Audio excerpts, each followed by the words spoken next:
Good evening and welcome to Have I Got News For You? I'm Jeremy Clarkson. In the news this week, at a test centre in Wiltshire, it's back to the drawing board for James Dyson's new range of electrically heated sportswear.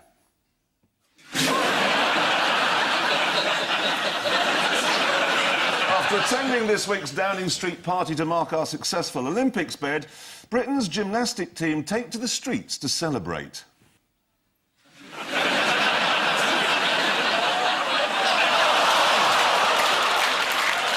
And in Westminster, as copies of David Blunkett's resignation letter are circulated, there's a sympathetic reaction from his former colleagues. With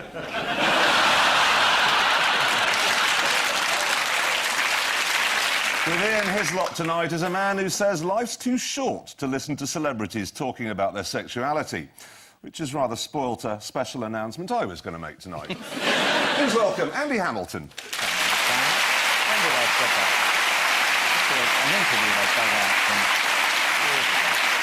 And with Paul Merton tonight is a writer and comedian whose biography states he found an outlet for his teenage frustrations in punk music, and after being expelled from school he went on to work in a garage while living in a squat. A CV which uncannily mirrors Ian's in almost every respect. Please welcome Mark Steele.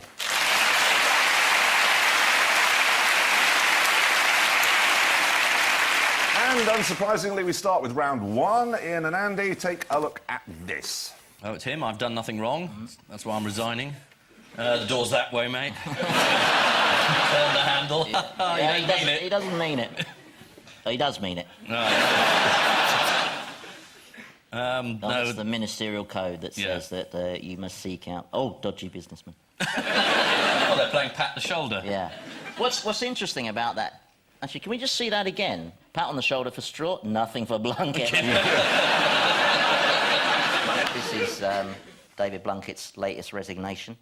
Apparently Blair's going to approach the cabinet in a more disciplined way now. He's going to introduce this system of 3 resignations and you're out. And I heard that Bill Murray is going to play David Blunkett in the movie. Groundhog Resignation.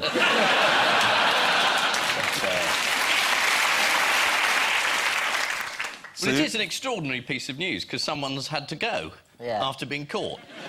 What I like is the fact that, you know, he resigns and Blair keeps trying to get him to stay, and then Blair, despite the fact this is the 3rd time it's been a technicality that Blunkett's missed, he says, I can't see anything wrong, and you think, no, Blunkett's blind, you. The resignation speech, there was this brilliant bit, I've done nothing wrong, it was just a technicality, which I suppose is right, because, in effect, he was asked, have you been on the boards of any companies? And he said no, and the answer technically was yes. And just on that, and Blair must get fed up of these technicalities. You know, we're asked, has Saddam got any weapons of mass destruction? We say yes, technically the answer's no. Fuss, are you going to bring in tuition fees? We say no, technically the answer's yes. We've got a country to run, we can't bother with all this bloody yes-no accuracy thing. What do you say?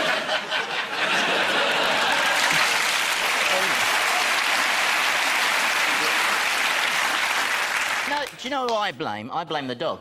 Seriously, no, I know it's not... The only one who isn't barking. One of the reasons you keep a dog, I mean, including a blind dog, is to warn you about danger. So where was the dog? You know, when the dodgy businessman was coming up and saying, do you want these shares for DNA bioscience? Why was the dog... In effect, though, surely, yeah, I mean, there's a certain admiration for Blunkett, because as some people have said... Well, no, because he has overcome... I think you have to admire him. He's overcome a great amount of adversity to become one of the most horrible bastards in the whole of... That's an achievement. He's done so many now. Do you think Blair's computer now has a resignation button on it, and he just hits it, and out goes, you know, you leave office without a statement. Oh, a standard letter, yeah. Just print 30. All for Blunkett. He had so many jobs every day coming out. There was another job here. I thought it would turn out... very limited sense, well, aren't they? I know. Well, yeah, well, I don't suppose he was doing any mini-cabbing on the side.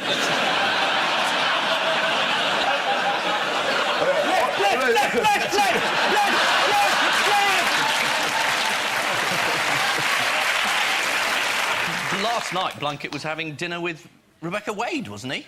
No, he wasn't. I know where Rebecca was last night. Where? She was at home hitting Ross Kemp. No, she was... Well, that bit's certainly Before true. that, yeah, before... Well, we don't know it's certainly true. No, it's been alleged. She was at a party Funny, last night, nowhere near David Blunkett. She is my editor, Ian. I've got to be a little bit careful here. OK, you be careful. Yes. But the funny thing is, isn't it, that Ross Kemp is ultimate force. Well, now he's ultimate wussy. Can we talk about something else? Man there is. You know what I'm secretly hoping is that if this scandal all becomes too much and they have to get rid of the Mitchell brothers, then I think that me and Ian could be rather...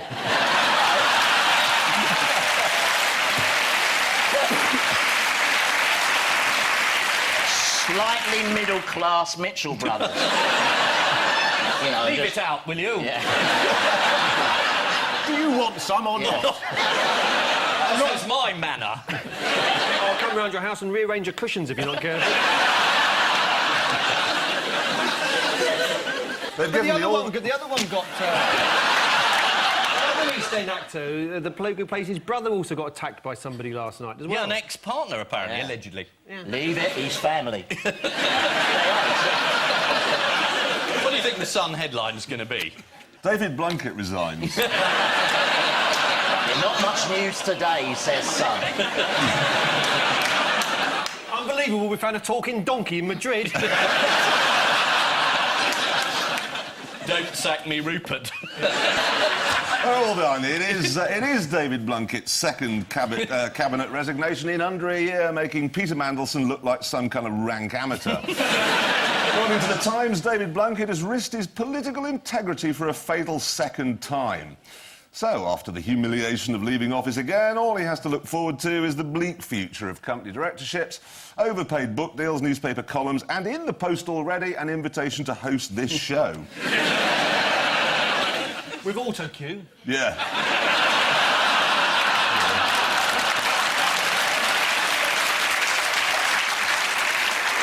With Blunkett's resignation and his new terror bill facing defeat, Tony Blair has come under attack from all sides. For how long will this country have to put up with this lame duck leader, quacked a limping Michael Howard?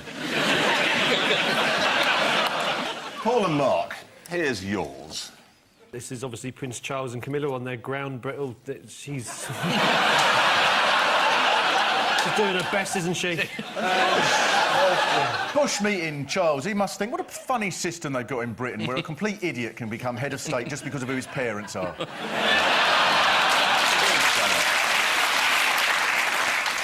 Who was at the big swanky party that Kofi Annan threw at the Museum of Modern Art? Oh, David Rupert Blunkett. Murdoch, Rebecca Wade, David Blunkett. Mitchell brothers.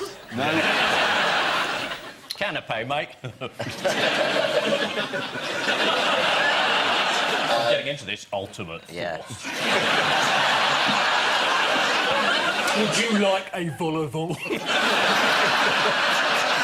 You know how the Americans have taken to Camilla? Have you seen what they've said? They're not very interested, They are call they? her front towers or something. Yeah, no, there's one where they took pro-Diana fans with placards. Go home, Cowzilla, was one. Home wrecker. Revolting whore. Whenever you see the pictures like this, it looks so ridiculous. And I always think of these people who say, oh, yes, but they bring in a lot of tourists. And as if that makes any sense, as if no tourists ever go to France or Ireland or anywhere like that, because you go to the top of the Eiffel Tower and look out and think, well, it's not a bad view, but the lack of a monarch spoils it. Charles talks to himself, doesn't he? Well, you can imagine if you're at dinner with Bush. I mean, you might as well talk to yourself, mind you. In circumstances, you've got to be yourself first, the broccoli, then Bush.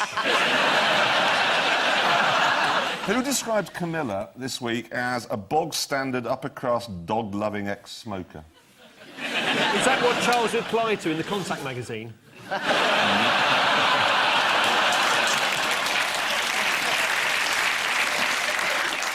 was in fact Daily Express sex bomb pin-up Vanessa Feltz. Any other Charles gems of wisdom on the environment? He's saying sort of fairly sensible things, but Bush doesn't want to listen, so... No, he thinks food is too cheap. Yeah. That's his one. It's an argument. I did some checking out, actually. You can buy a jar of Tesco's jam for 31p. Charles's Dutchy original jam is £3.95. He's right. A 10% markup, 100% markup. No, 1,000%. So if you think it's A, 10%, dial 09. Sorry about that. How does he feel his comments are going to be received? People are going to ignore him, but once he's dead, they'll say, what a lovely chap he was. We should have listened to him. Yeah. Yeah, we'll ignore him. Too right, Fruithead, we will. Fruithead? Yeah. What was Charles up to in Washington? He was at a meeting of Fruitheads Anonymous. No. Well, yes. Fruit cases. He was talking through world problems with George Bush. Yeah. We're all f***ed. Yeah, this is Charles and Camilla's trip to the USA. Are you all right? Yes. You've gone to 0 to 60 in about 4.2 seconds.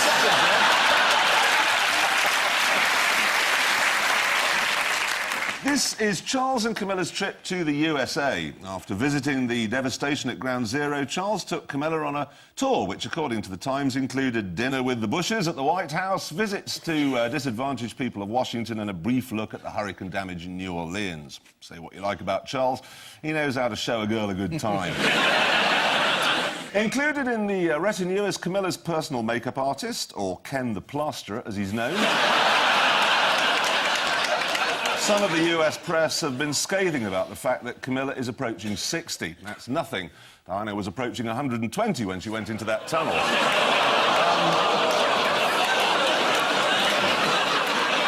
There's going to be a lynching tonight, isn't there? Ian and Andy. It's Britishness test. Yeah. Can you pass the Britishness You've got to exam? be, yeah, and it was full of impossible questions that certainly I didn't know, so I got my papers through. I'm being exiled tomorrow. Apparently, I don't know how many of the audience knew that if you can't dial 999, you can also dial 112. Did anyone? I didn't know that. I thought 112 was the test score. You can't dial 999, dial 112. Why would you not be able to... We've only got, like, a few seconds to live, and an old-fashioned one, you can't wait for it to go round. Why? I think, you know, sadly, I think it might be to do with they felt that kids had watched a lot of American TV, didn't they? And in America, it is... It's 911, isn't it? Yeah. Oh, that's even more confusing, then, isn't it? A lot of people are going to die in fires, aren't they? I think it's stupid. They're the wrong questions for Britishness, anyway. If you want to test if someone has achieved a state of Britishness, what they should do is get them all in a room, play them, say, a Tim Henman quarter-final, and if any of them says, you know, I think Tim might win this, then...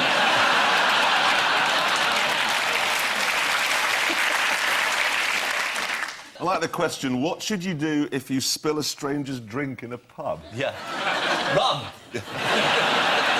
That is one of the... Is it? That is one of the multiple choice ones. And one of the other multiple choice ones is have a fight in the car park. Now, that's advanced Britishness. But to get the full certificate, it's no good just for a foreign fight. You've got to go do what, leave it out, come on, and then run off. You've got to do that. If your wife wants to come in, she shouts out, Dave, he's not worth it, about halfway through. What reason did the Home Office give for there not being any history questions in it? Because people might fail. It's a bit like GCSE. No, it's according to the Home Office, British history has been excluded because there's a lot of it.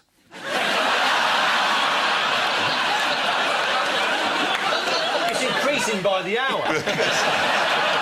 Look at it all. All the time. You know, there's been another test in the papers this week. You seen that one? Yes. The Police. Yeah, the police one. It's a fantastic test. Would you like to be a policeman? Yes, you're in. I have actually drawn one of them out for you. Perhaps you'd like to try this one out, OK? This is multiple choice. The witness was what from the what, OK? Yeah.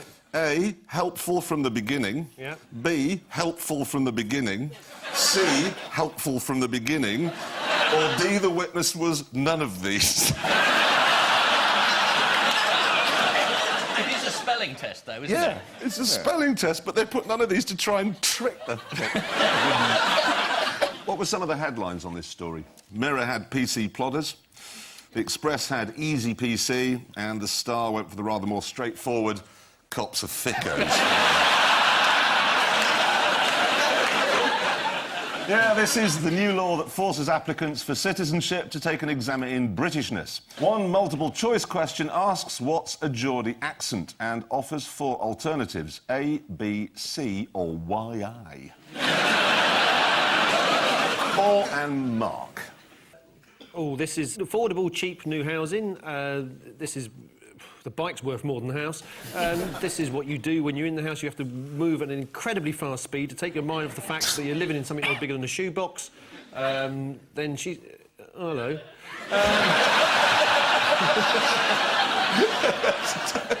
I'd give it 5 minutes if I were you. This is new cheap housing, isn't it? New cheap housing, made out of newspapers. You went a bit far there. I don't know about the newspapers, Cardboard. but yeah, it's a launch of a new micro-compact home been tested by students in Germany, and it's seen as a possible solution to London's housing crisis. Right. Yeah. They're 9 by 9 by 9. Tell a German, can't you? And, who announced this week they're giving up country living? While we're on the subject of houses and moving back to London. Joanna Trollope. People in the Cotswolds. That's right. Well, not everybody in the Cotswolds. Joanna Trollope specifically. Gloucester, is that the Cotswolds? No, but Gloucestershire is, yeah.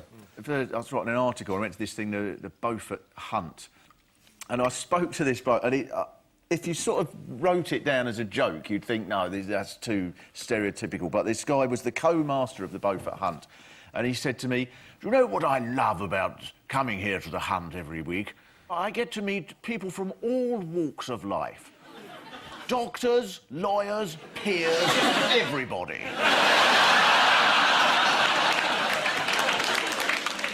Now, I was going to say something about a fox, but I thought better of it, because the last time I did that, the police came round to my house and cautioned me. It was on this show, It was I on remember. this show. I said I ran over foxes for fun. You just said it again, haven't you? Which Yeah. is... So we'll move on from the fox hunting there. How far do you pursue it?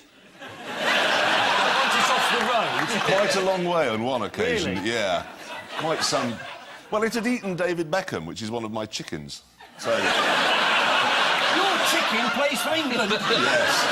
I've got That's a hell of a bird! David Seaman, Nicky Butt.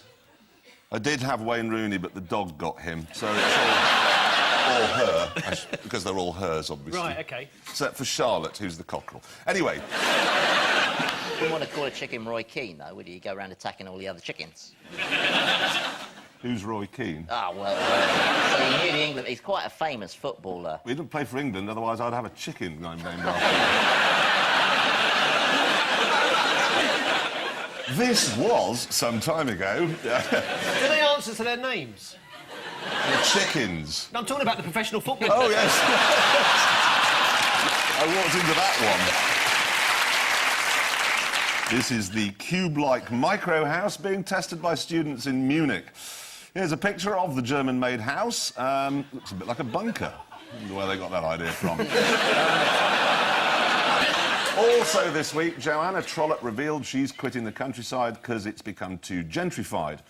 Mrs Trollope cites a number of reasons for wanting to leave the Cotswolds, the main one being that local youths have taken to burying her up to her waist in the garden. She looks awfully cheerful about it. They buried me again. Again. Joanna Trollope claims... Will I never learn?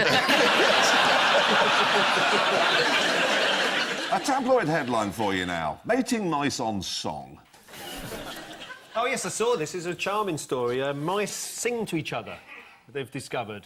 They've sort of... it's a very high-pitched frequency, so we can't normally hear it, and somebody's recorded it and moved the pitch down, I suppose. And so we can hear it, and mice sing to each other all the time. Do you know why they sing? Is it to break into the music business and live the dream? Yeah. Is it what they've always wanted? Yeah. Like everyone on the X Factor. Sorry. You're still bitter about being turned down. I am. Sex, inevitably. Sex. Can we do the programme first?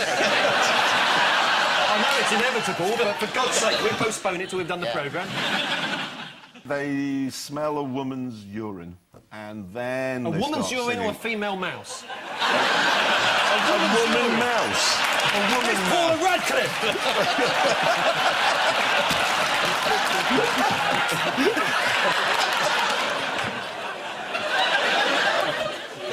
Can't catch her, that's the only thing, isn't it? Would you like to hear it? I'd love to.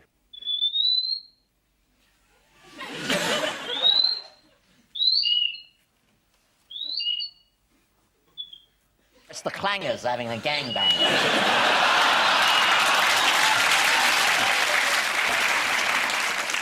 That's not a song.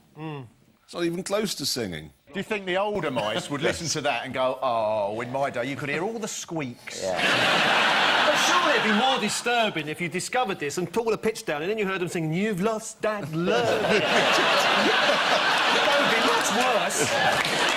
I think it's really sad that mating has got so complicated for human beings, because it'd be really good if you could just do what the other species do, which is just, you know, piss on a bit of territory, mark that out, and then stand in the middle and sing. And just wait for a mate to come along. Yeah. Well, I thought that's what they do in city centres most Saturdays.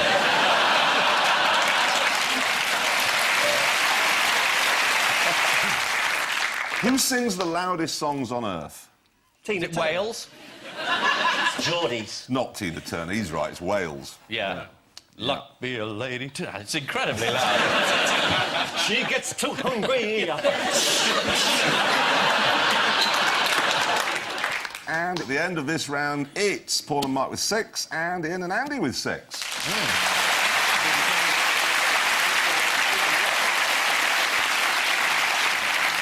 The odd one out round is next. Just one between you this week. Orson Welles, Tooting, Professor Colin Pillinger, and the Golden Roast Coffee Bar in Knoxville, Tennessee. There they are, look. This is about Mars, because there's just been a new crater found on Mars, and the guy that found it has called it Tooting. Orson Welles, War of the Worlds, played on the radio about Martians invading New Jersey. Who's the guy bottom left? I think he's the Colin bloke who was from the Pillinger. Open University. He sent up a contraption, a British contraption that they were very proud of, to Mars. It was the And Beagle. it got there and it didn't work. And it was a great British tragedy, like your Tim Henman thing. And so what was the last one called? What was that? It's a Golden Roast Coffee something or other. No, Orson Welles must be the odd one out, because he told a story about Martians coming to here. So that professor guy, he sent something to Mars, Tooting's on Mars, and those two guys claim to be Martians. No. Are there places on Mars named after all of them? Is there an Orson Welles small village, and there's Pillinger Towers, and these two chaps, there's something named after them because they saw it in a telescope? Oh, no, the odd one out's him on the left, because they sent something to Mars, but he's got nothing in Mars named after him. The others have. He's there! Yes! He's there! Yeah. They've all had craters on Mars named after them, except for Colin Pillinger, although it's likely he created one. This week, a famous London borough has had a Martian crater named after it by the British-born scientist Peter McGuinness Mark. Peter said, "Tooting is my favourite place in the world." So much so, in fact, Peter is currently based in Hawaii. According to BBC Online, current Tory leadership contender David Davis went to school in Tooting. And ironically, previous Tory leadership contender John Redwood went to school on Mars. Time now for the Missing Words round, which this week features guest publication, fuel, oil news and road tanker transport. So here we go with ban what on public transport? Drink. Alcohol. Cars. Is it trains? Because it would Who work said on my alcohol? line. I said alcohol. Yes, it's that. A spokesman for Virgin said, "It's rare that people become drunk on our trains." Not quite true, it's just they've usually sobered up by the time they arrive. Next, dogs in oil tankers should what? Oh, this is going to be a proverb, isn't it? Dogs in oil tankers should wear sou'westers. Should... Is it technically drown? Or are they in the front? be given provisional driving lessons? It is, in fact, belt up. According to Fuel Oil News, a pet thrown forward in a 30-mile-an-hour accident has a force equivalent to that of a baby elephant. And you thought those cats stuck up against the windscreen were just toys. Next. I've made what, says Gerard Depardieu. My last film. Close enough to be right. My final film is, in fact, the answer. According to the Daily Telegraph, the hell-raising French actor wants to quit acting. Depardieu is most famous for playing Cyrano de Bergerac, the giant-nosed Jersey detective.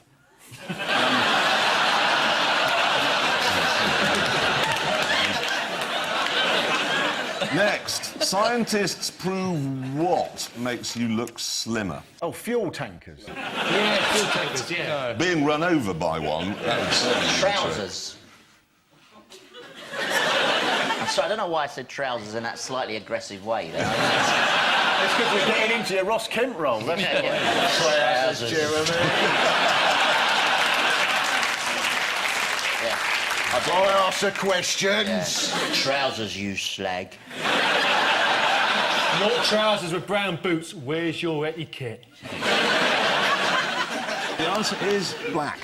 According to scientists, black is a flirtatious colour, and when a woman wears black, she's implying her availability to men, especially if she's just buried her husband.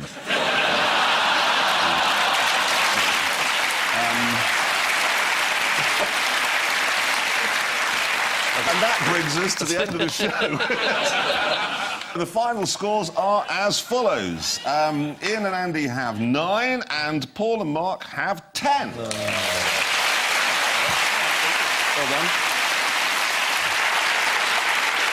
And I leave you with the news that at the Department of the Environment, there's disappointment for the organiser of the Bring Your Bike to Work Day. In Portsmouth, there's a relaxed atmosphere as the city enjoys a goodwill visit by the Dutch Navy. And in Westminster, Ken Clark raises a few cheap laughs with his impression of David Blunkett meeting Kimberly Quinn.